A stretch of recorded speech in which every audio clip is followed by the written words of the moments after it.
Salam semuanya, apa kabar? Luar biasa.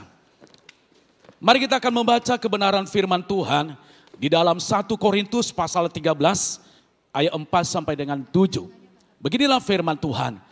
Kasih itu sabar. Kasih itu murah hati. Ia tidak cemburu. Ia tidak memegahkan diri dan tidak sombong.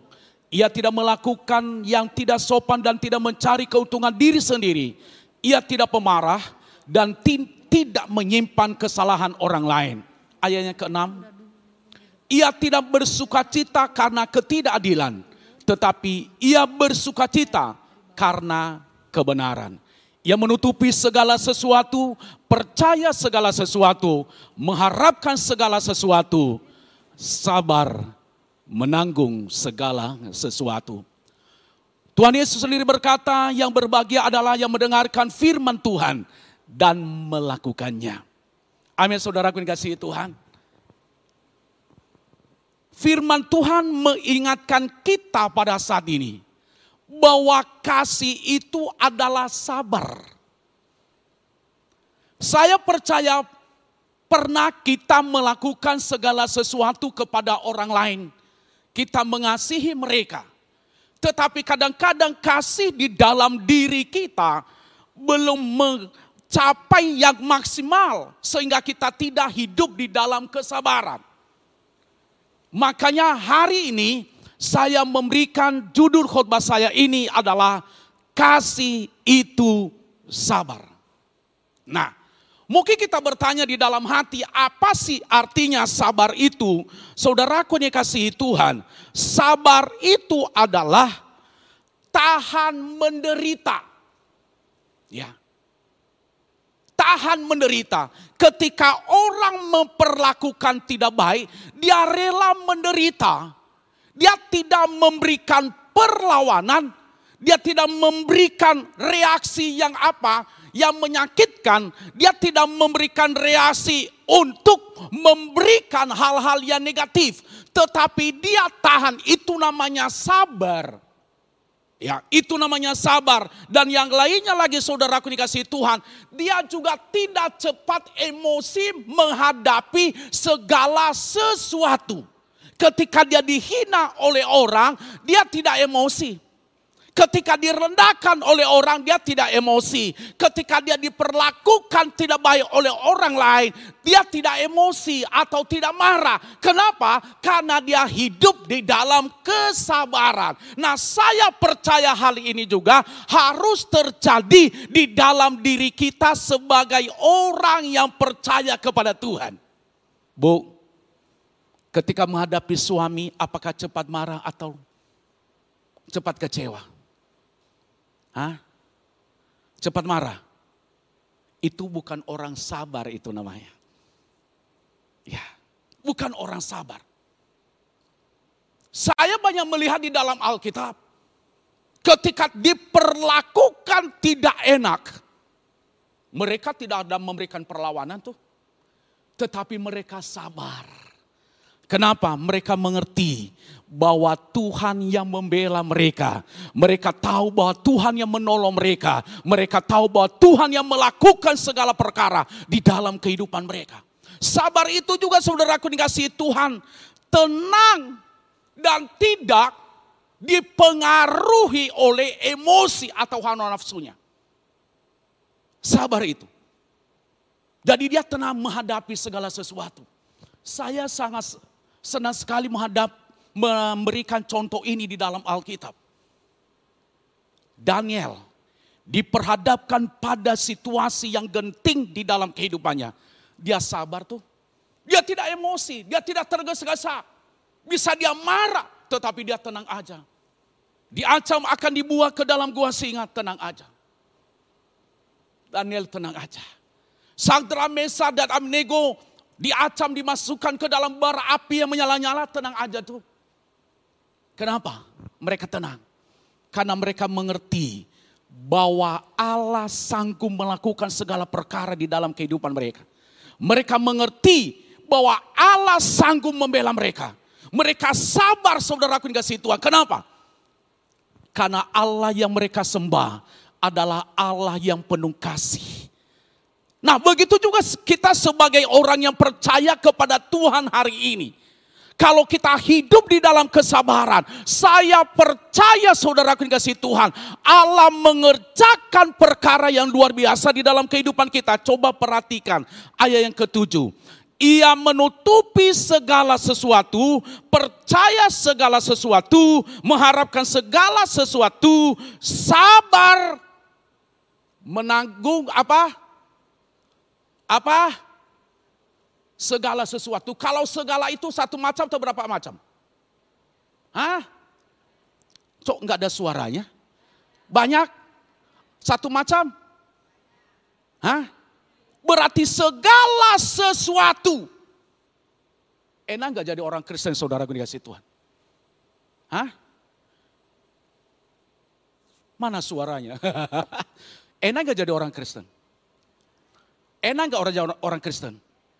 Enak, betul, enak saudaraku. Kenapa? Karena kita memiliki kasih. Sabar apapun yang terjadi. Menanggung segala sesuatu, diperlakukan tidak adil. Sabar. Wih, kalau begitu Bapak Pendeta, saya juga manusia. Saya begini. Sabar, makanya ada lagu itu. Sabar dalam suka dukamu, sabar. Sabar, sabar. Itu hanya yang lahir tahun 50 yang tahu lagu itu. Kalau lahir, tahun 70 ke atas atau 80 tahun 90 atau 2000 ke atas, agak sulit dia tahu lagu itu. Apa sabar di mana? Tapi saya percaya hari ini kita harus sabar dalam segala sesuatu. Nah, saudaraku, saya akan berikan sebagai pendahuluan, kesabaran merupakan bagian penting dalam mengasihi manusia.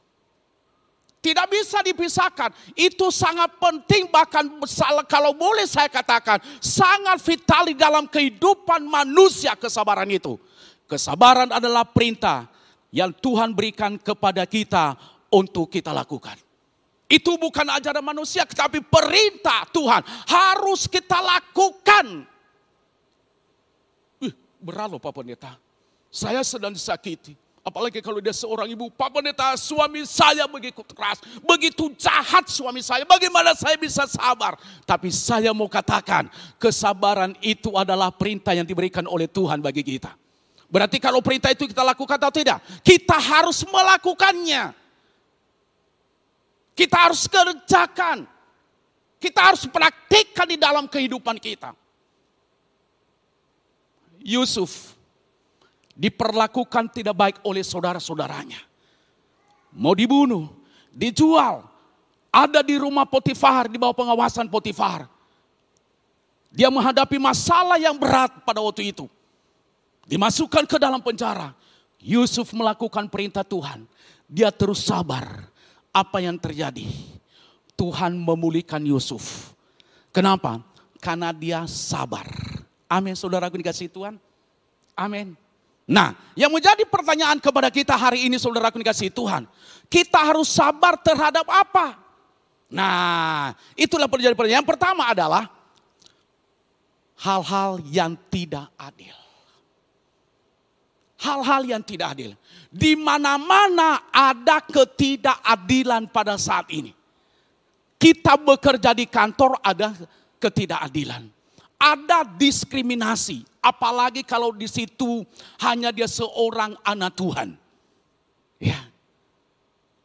Apalagi kalau di situ anak Tuhan itu sungguh-sungguh kepada Tuhan. Apalagi kalau di situ dia hidup dalam kekudusan dan kesucian. Dia tidak pernah kompromi karena yang lain korupsi. Dia tetap hidup sesuai dengan kebenaran firman Tuhan. Dia tidak melakukan korupsi. Terjadi, saudaraku, ketidakadilan. Bahkan dalam hal juga di kantor, mungkin dimanapun Tuhan tempatkan kita, ada hal-hal ketidakadilan. Baik di sekolah-sekolah terjadi ketidakadilan. Ya, buat anak-anak Tuhan sulit untuk beribadah, terjadi ketidakadilan. Kita sebagai anak Tuhan jangan juga memberikan perlawanan, tetapi kita harus sabar. Kita harus berkata lewat doa kita, saya sabar dalam segala perkara. Karena saya percaya Tuhan mengerjakan yang tidak pernah saya pikirkan di dalam kehidupan saya. Walaupun orang lain tidak adil bagi saya, walaupun orang lain memperlakukan saya seperti begini. Tetapi kalau saya hidup dalam kesabaran, saya percaya Tuhan pasti akan membela saya. Saya percaya Tuhan juga akan mengerjakan yang tidak pernah saya pikirkan. Kenapa? Karena saya hidup dalam kesabaran. Amin. Amin, saudaraku dikasihi Tuhan. Mungkin kita berkata di dalam hati, apa sih yang ketidakadilan itu, saudaraku dikasihi Tuhan?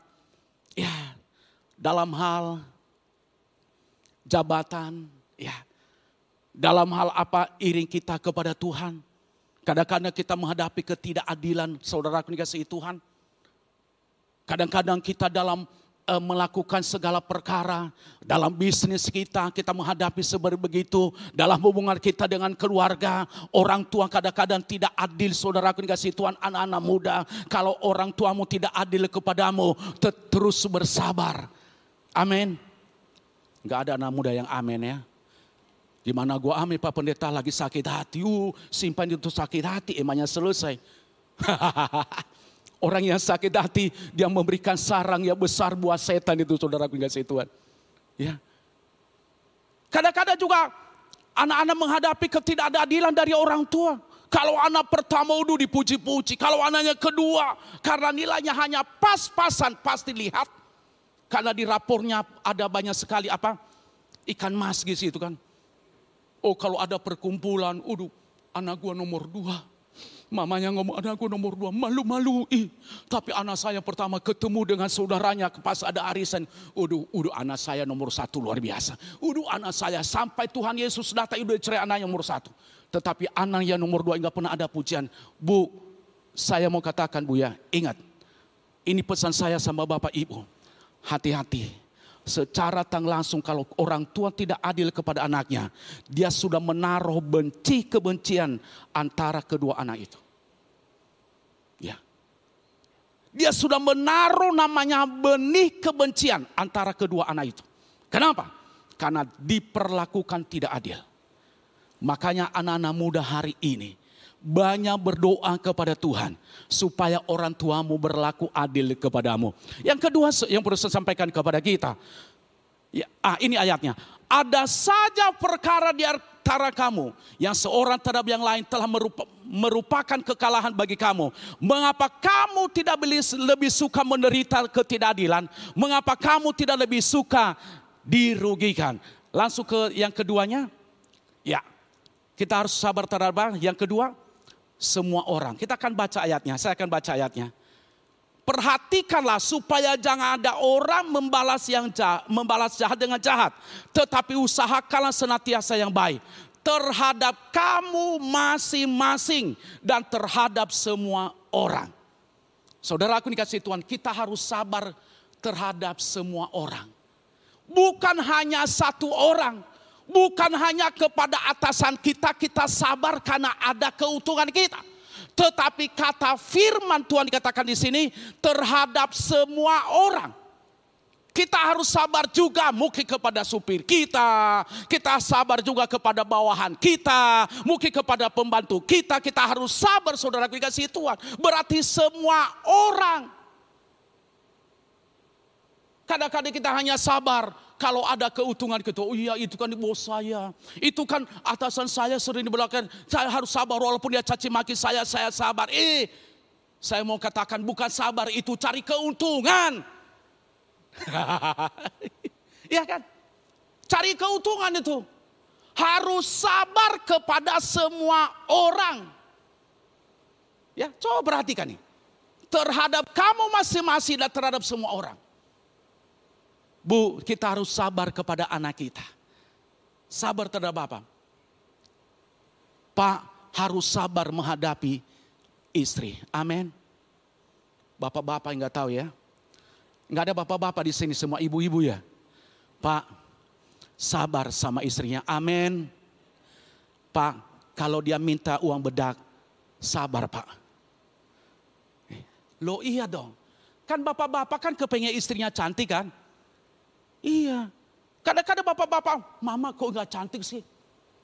Pak, kalau mau cantik istrinya kasih 50 juta per bulan, Pak. Loh iya kan? Mau cantik kan? Mau setiap hari dipoles ke salon gitu kan biar cantik. Loh iya loh. Loh iya. Bagaimana dia cantik kalau nggak ngasih apa-apa? Gaji 10 juta masuk kantor terus. Nggak pernah ngasih sama istri. Lo ya sabar. Ya. Makanya untuk menghadapi suami begitu juga harus sabar. Banyak doa. Nyanyi lagi. Sabar dalam suka dukaku. Sabar Tuhan ada sertaku. Sabar. Sampai suami berkata, aduh kalau begitu deh. Saya bertobat. Saya kembali ke jalan yang lurus. Kenapa? Karena istri saya selalu sabar menghadapi saya. Coba kalau dibalas apa yang akan terjadi? Bisa perang saudaraku Rusia dengan Ukraina. Bisa terjadi begitu. Tetapi karena istri sabar menghadapi suami yang pelitnya. Dosa suami aja diminta hingga dikasih sakit pelitnya saudaraku dikasih itu. Dosanya aja diminta. Sakit pelitnya. Enggak pernah dikasih. Kenapa? Istri harus sabar. Nah saudaraku dikasih Tuhan. Yang kedua yang perlu saya sampaikan kepada kita bagaimana. Nah coba klik. Kenapa kita harus sabar? Nah ini yang menjadi pertanyaan. Kenapa kita harus sabar? Satu. Supaya nama Yesus dimuliakan. Ya, kita harus sabar. Tujuannya adalah kita akan baca satu ayat ya. Ya. Aku menjawab, jika engkau makan atau jika engkau minum atau jika engkau melakukan segala sesuatu yang lain, lakukanlah semuanya itu untuk kemuliaan nama Tuhan. Coba perhatikan, jika engkau makan atau jika engkau minum atau jika engkau melakukan sesuatu yang lain, lakukan semuanya itu untuk kemuliaan nama Tuhan. Ya. Nah, ada tujuannya saudaraku dikasihi Tuhan. Kita harus sabar itu. Kenapa? Yaitu supaya nama Tuhan dipermuliakan. Nama Tuhan ditinggikan. Nama Tuhan dianggukan. Banyak loh orang tanya kepada saya. Ya, Pak Pendeta, kenapa sih orang Kristen ya? Kalau Yesusnya dihina nggak pernah marah. Ya. Kalau salib itu dijelek-jelekin segala macam kok orang Kristen nggak pernah marah. Kenapa sih kalau pendetanya dihina-hina nggak pernah marah orang Kristen? Kenapa sih kalau gereja contohnya dibakar, dihambat orang Kristen contohnya apa saudara dikasih Tuhan untuk mendirikan rumah ibadah kok orang Kristen nggak pernah demo macam-macam? Belum tahu dia bahwa orang Kristen sabar supaya nama Tuhan dipermuliakan. Amin saudaraku dikasih Tuhan. Nama Tuhan dipermuliakan. Berkata betul ya orang Kristen ya. Benar orang Kristen memiliki kasih yang luar biasa. Itulah kenapa kita harus sabar. Supaya nama Tuhan dipermuliakan. Orang berkata betul Yesus yang dia sembah, Yesus yang dia tinggikan, Yesus yang dia anggukan itu adalah orang yang sabar yang luar biasa. Itu dia. Jadi kalau kita sabar saudaraku yang kasih Tuhan, banyak orang berkata mereka mengaku betul orang Kristen orang yang luar biasa, orang yang kokoh, orang yang berani menanggung resiko apapun. Dan kita banyak melihat di dalam Alkitab saudaraku dikasihi Tuhan. Stefanus dilempari dengan batu. Yesus juga saudaraku dikasihi Tuhan. Disalibkan. Dihina di depan umum. Bahkan sampai mati. Bahkan ketika dia di dalam kubur saudaraku dimetrai. Kuburannya itu. Dijaga tentara-tentara Romawi. Tetapi karena dia benar di hadapan Tuhan. Apa yang terjadi? Tentara-tentara Romawi berkata, benar dia anak Allah. Kenapa? Karena dia buktikan. Dia tidak pernah membalas. Dia buktikan bahwa dia sabar di hadapan Tuhan. Saya percaya kita sebagai anak Tuhan akan terjadi dalam kehidupan kita begitu. Jadi kalau kita sabar, nama Tuhan dipermuliakan di dalam kehidupan kita. Amin. Diperlakukan tidak adil di kantor, jangan balas. Tenang saja, berlutut di hadapan Tuhan. Mereka pasti berkata, ih orang Kristen begitu ya. Saya perlakukan dia tidak adil. Kok dia baik terus sama saya? Justru dia berdoa kepada saya. Ketika saya sakit dia datang besu saya. Bahkan dia bawa makanan lagi, saudaraku kasih Tuhan. Belum tahu dia bahwa dia orang Kristen. Sehingga berkata, betul dia orang yang taat akan Tuhan. Betul dia orang yang melakukan firman Tuhan. Betul dia bahwa orang Kristen yang hidup dalam kesabaran. Sehingga nama Tuhan dipermuliakan di dalam kehidupan kita. Berikan tepuk tangan yang meriah bagi Tuhan Yesus Kristus. Yang kedua yang perlu saya sampaikan kepada kita. Kenapa kita harus sabar? Demi kepentingan orang lain. Kita coba saudara, demi kepentingan orang lain. Loh, kok demi kepentingan orang lain? Belum tahu dia saudaraku dikasih Tuhan. Ya. Coba kita akan baca ayatnya. 2 Korintus 8 ayat 21. Karena kami memikirkan yang baik.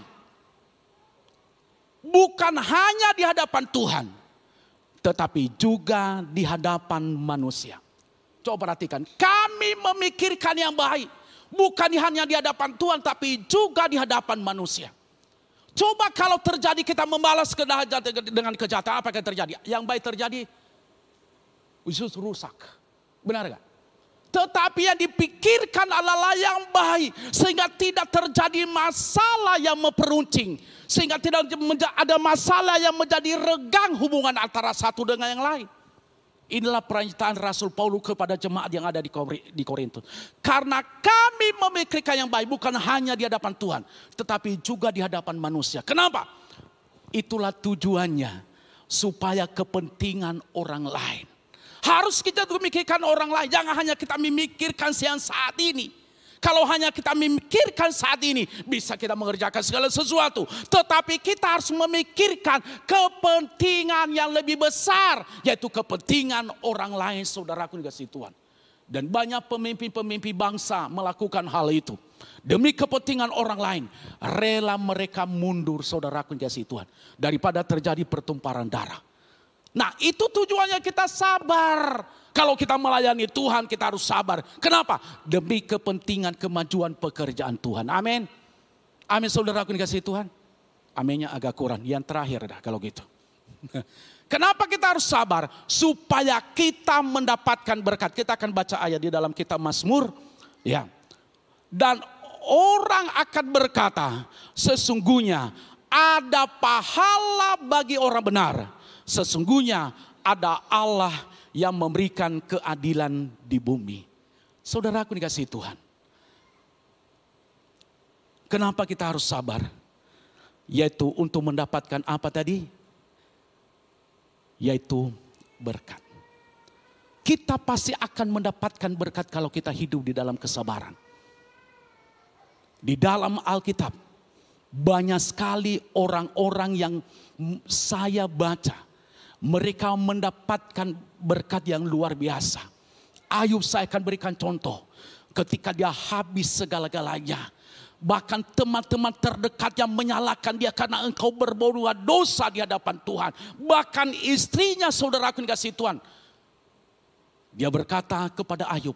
Apakah engkau tidak meninggalkan Tuhan Allahmu sehingga engkau tidur di atas debu? Dia berkata Tuhan yang memberi. Tuhan yang mengambil. Dia mendapatkan keuntungan yang luar biasa. Dia mendapatkan berkat yang luar biasa. Tuhan pulihkan itu segala-galanya. Saudaraku dikasih Tuhan. Tuhan pulihkan keadaan Ayub.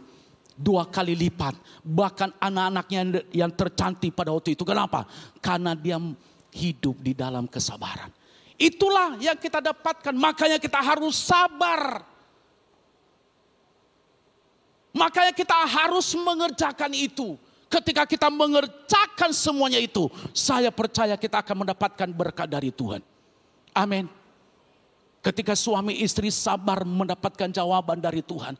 Mungkin doamu hari ini belum mendapatkan sesuatu. Mungkin saudara sudah berdoa 1 tahun, 2 tahun. Tetapi ketika saudara sabar, Suatu saat Tuhan akan berikan berkat yang luar biasa. Usahamu diberkati Tuhan. Bisnismu diberkati Tuhan. Rumah tanggamu diberkati Tuhan. Bahkan jabatanmu, engkau menjadi kepala dan bukan menjadi ekor. Amin. Anak-anak kita diberkati oleh Tuhan. Kenapa? Karena kita hidup dalam kesabaran. Agak kurang aminnya. Gimana gua amin Pak Pendeta? Saya sedang begini. Tetapi kita harus belajar bahwa kita harus sabar. Saya akan tutup khotbah saya dengan kesimpulan. Saya untuk pemain musik maju ke depan. Orang yang penuh dengan kasih pasti akan sabar dalam melalui segala persoalan di dalam hidupnya. Sukses saudara. Tuhan Yesus memberkati. Kita akan puja ini bersama-sama. Sekali lagi Yesus tetap Yesus. Mari kita bangkit berdiri bersama-sama.